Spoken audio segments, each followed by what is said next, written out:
5 steps kung paano makaipon kapag nasa 40s ka na. Una is magkaroon ng tamang mindset. Siyempre, kung nasa 20s tayo, dagi tayong hindi nag-iipon or dinedelay natin ng pag-iipon.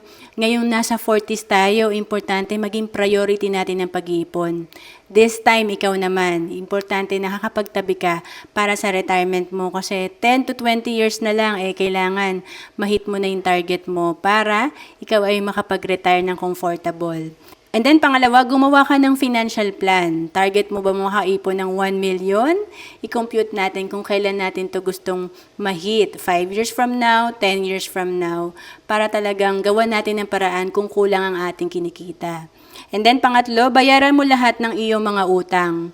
Siyempre, mahirap naman na magre-retire tayo or nasa 50s na tayo, tapos worried tayo na baka mawalan tayo ng trabaho kasi maraming bata talaga na gumagraduate kada taon and then baon pa tayo sa utang.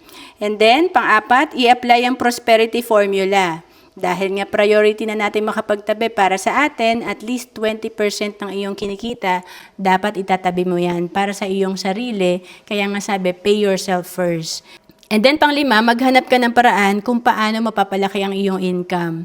Importante yung ma-improve natin yung skills natin, magkaroon tayo ng side hustle para mas malaki yung maipon natin, at mas maganda kung meron tayong simulan na negosyo para by the time na tatanggalin na tayo sa trabaho or gusto na nating mag-retire, meron pa rin tayong other source of income.